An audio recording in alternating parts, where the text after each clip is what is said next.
This part of our European tour was scheduled for attendance at the special convention in Ghent, Belgium. We arrived at Brussels Airport from Berlin. We were greeted by a group of witnesses that welcomed us to Belgium and escorted us to the train terminal where we would transfer to Antwerp. The greeting party would not allow us to carry our own bags to the terminal. We then arrived at the Antwerp Central Station, and not knowing where exactly our hotel was, we hired a taxi to take us to the hotel. It was only about 20 minutes away by walking. At the hotel, we were greeted by a welcoming party in the lobby of the hotel. As they were about to leave after a long day, they gave us a little information and said they would see us at 7:30 in the morning. This is a map of Belgium, and on this map you can see the four cities in Belgium where we will be visiting and spending some time. That's Brussels, Ghent, Bruges, and Antwerp. Early Tuesday morning, we received our itinerary, which was for the social gathering on Tuesday, field service on Wednesday, and a tour of Bruges on Thursday, and the convention Friday through Sunday. Not having anything planned until the afternoon, we decided to explore the city a bit on foot. The buildings on the upper left is the Antwerp City Hall. The buildings on the lower right are called guild houses. The guild houses are a striking and iconic row of ornate buildings located primarily on the main square in the historic city center. These structures date mostly from the 16th and 17th centuries, during Antwerp's golden age, when it was one of Europe's wealthiest and most important trading cities. Guild houses served as the headquarters for various trade guilds, which were associations of craftsmen, merchants, and artisans organized by profession, for example, butchers, bakers, blacksmiths, tailors, coopers, etc. These organizations regulated their trades, set standards, trained apprentices, and protected members' interests. We passed by a store with the name Woody, so we felt that we'd been welcomed.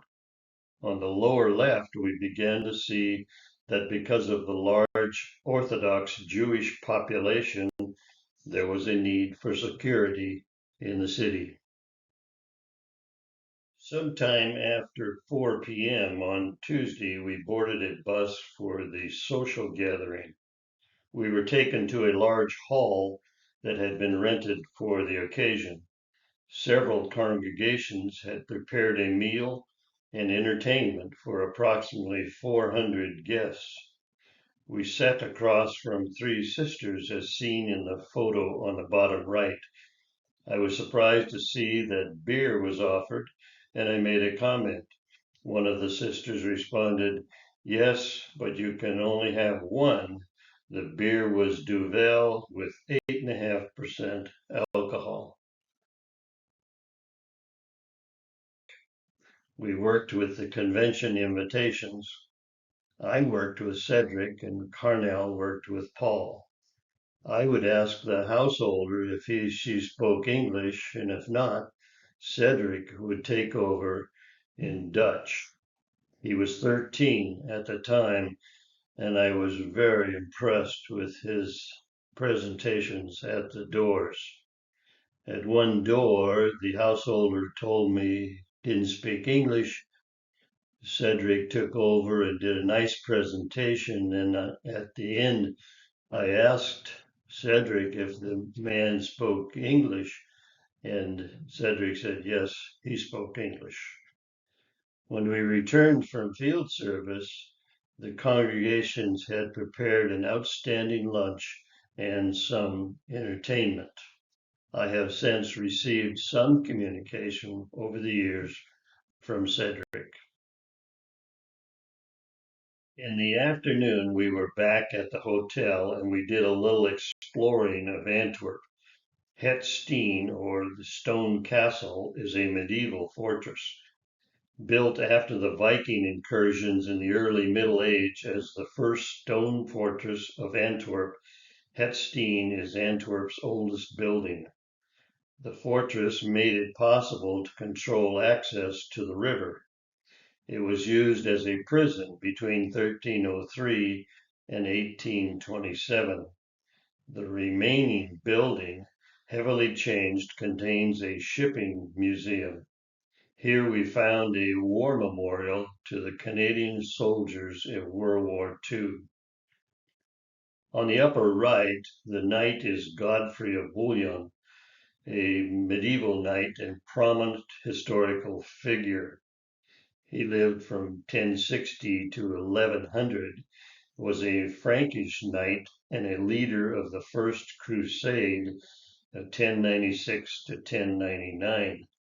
After the successful siege of Jerusalem in 1099, he became the first ruler of the Kingdom of Jerusalem. At the bridge entrance to the castle is a statue of a giant. It depicts the giant Lang Whopper, who used to terrorize the inhabitants of the city in medieval times. He is a giant trickster who often appears at night to play tricks on people, punish the arrogant, or teach moral lessons. He can grow or shrink at will, often towering over buildings or hiding in small spaces. He is known to impersonate people, frighten drunkards, chase dishonest folks, or trick greedy individuals. Many of his tales have a lesson like warning against vice, pride, or dishonesty. The legends date back to the 16th or 17th century. He is usually depicted as a tall man with a cape and a mischievous grin. On the lower right is a pedestrian tunnel that goes under the river. It is approximately 1,875 feet long and 100 feet below water level. It was built between 1931 and 1933. We traversed this tunnel several times while in Antwerp. As plain as it may appear, going through the tunnel is a must if you are in Antwerp. Thursday at 8 a.m., we boarded a bus for a tour of the city of Bruges. This is an old city that has been very nicely preserved. Sammy and Marilyn were our tour guides. To prepare for the tour, they did 5 practice tours, taking other brothers and sisters on the same tour. They were prepared to do 2 tours with the convention delegates. They were outstanding as tour guides. When the tour was over, we had a couple of hours to spend on our own in Bruges. We had lunch and enjoyed a sudden cloudburst. The entire city is a UNESCO World Heritage Site. Bruges has a history much longer than that of the country of Belgium itself, dating back 2 millennia. On the left is the Beginhof, founded in 1245. This little piece of World Heritage was once the home of the Begins, emancipated laywomen who nevertheless led a pious and celibate life. Today, the Benedage is inhabited by nuns of the Order of Saint Benedict and several Bruges women who have decided to remain unmarried. The old brick church in the center there was constructed from the 13th to the 19th centuries, built mostly of brick, said to have the second highest brick tower in the world. According to Chat GPT, the church houses Michelangelo's Madonna and Child, carved around 1504. It was purchased by two Bruges merchants. It's notably the only sculpture Michelangelo allowed out of Italy during his lifetime. It was not on our tour. Bruges is the perfect position to promote one of Belgium's most important and well-known export products, beer. During the 15th century, when the city was at its most powerful, Bruges boasted no less than 54 breweries within its fortified walls. We were told that De Have Man was the only brewery remaining located in the heart of the city. For 7,500 euro, you can have 1 pint per day for the rest of your life delivered to your house. I assume this is if you live in Bruges. Brugge has been called the Venice of the North. These medieval waterways wind through the historic center, creating a romantic and charming atmosphere that has been remarkably well preserved for centuries. The canals date back to the 12th century. The canals snake through the city center, lined with stone bridges, medieval homes, churches, and old guild halls. Some canals are wide and bordered by leafy promenades. Others are narrow, creating intimate views of hidden courtyards and gardens. Many buildings rise directly from the water, with steps descending into the canal, indicating old loading docks or laundry access points. Small boat tours operate throughout the tourist season, giving visitors a different perspective of the city. Our tour included a ride on the canals.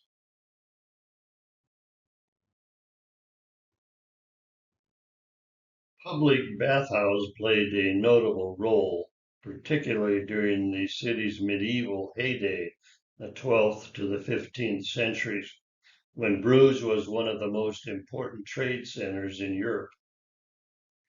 During the 13th to 15th centuries, Bruges was a wealthy international city and known for its cloth trade.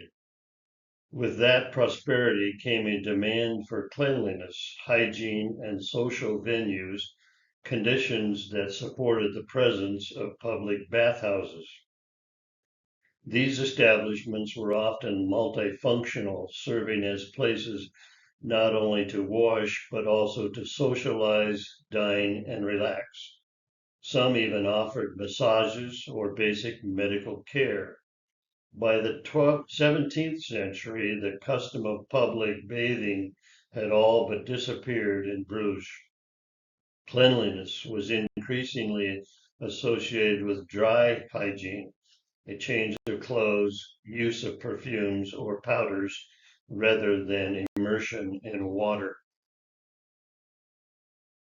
The cloudburst was kind of fun. We had finished the tour and were having a beer before we needed to be on the bus back to Antwerp. If you look in the lower left photo very closely, you can see the splashing rain there in that plaza. This was a wonderful day, thanks to the convention's hospitality arrangement and to our wonderful tour guides, Sammy and Marilyn. Friday, Saturday, and Sunday, we boarded the bus at 7:30 a.m. and headed for the convention. The facility was a huge complex that is used for commercial trade shows. The program was presented in 8 languages. Each of the language groups were in a separate large hall. The peak attendance was 30,330. Notice on the lower right, this was very interesting. These canvas-like panels were printed with welcoming drawings made by children. The panels were used to fence off an entrance to the facility from the parking lot. Nicely done. This is the floor plan of the convention facility. A larger portion for the Dutch language has been cut from the right, not shown in this picture. You can see the English hall there, number 3 on the lower right in green.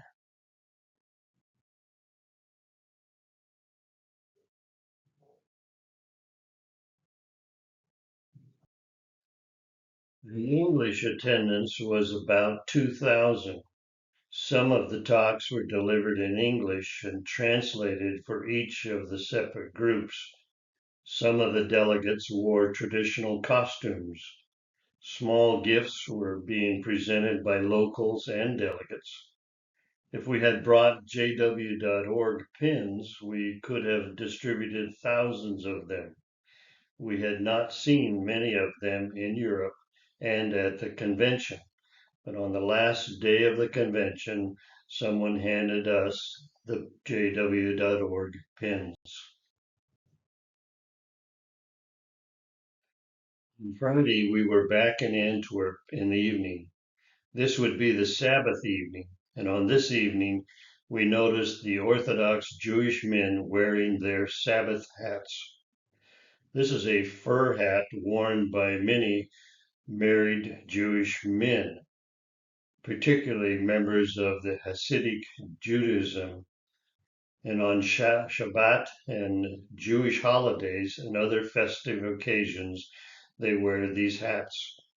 During the week, we saw other hats, and we were told that the differences indicate different divisions of Judaism. We needed to visit the central train station in order to find out where we needed to be when leaving Antwerp. So we walked a short distance to the station. The original station building was constructed between 1895 and 1905. The station is now widely regarded as the finest example of railway architecture in Belgium. In 2009, the American magazine Newsweek judged the station as the world's fourth greatest train station. In 2014, the British American magazine Mashable awarded the station the first place for the most beautiful station in the world. On the way back to the hotel, we noticed this poster advertising the Tour de France in Antwerp. In a couple of days, we were going to be able to see part of the race.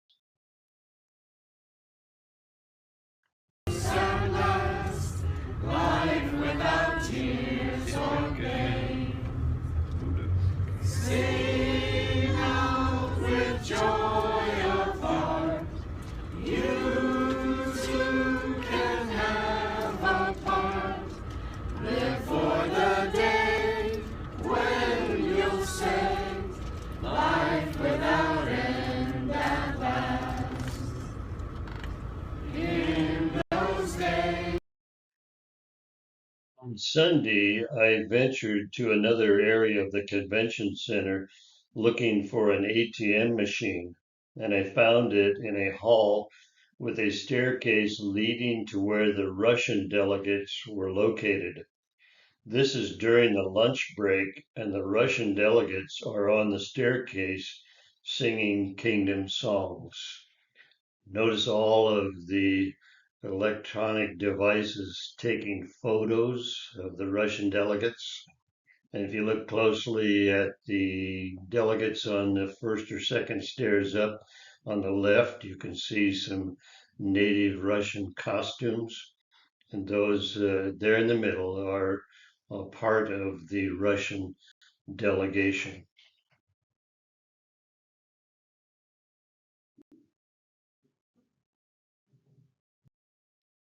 After the last session, there was a lot of farewells and gift giving. The young lady there on the right, her name was Amber, 15 years old, and from Belgium. Before leaving, we had an opportunity to see Sammy and Marilyn again. We left them with a gift from Oregon.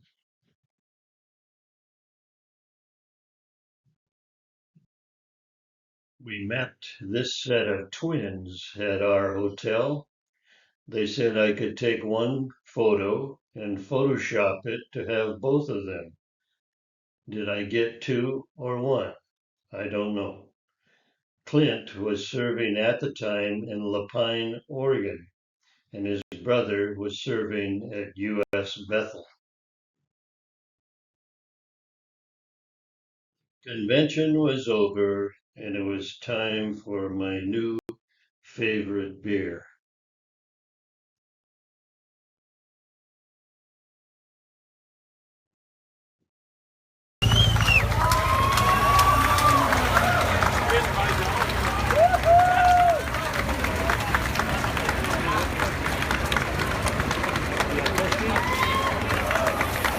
Jotske ajat pehmetse sarna kotavan on oikein. Selbre. Ja,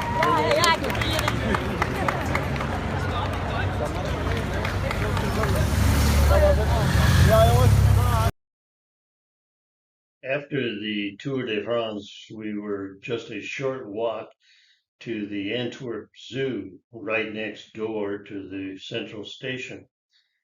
It is the oldest animal park in Belgium and one of the oldest in the world, established in 1843. The zoo covers 26 acres. The zoo houses over 7,000 animals of about 950 species.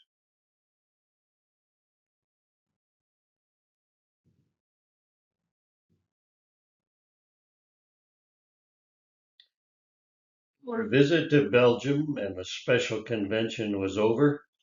The next day, we were on our way to Amsterdam, the last stop on this 10-week tour of Europe.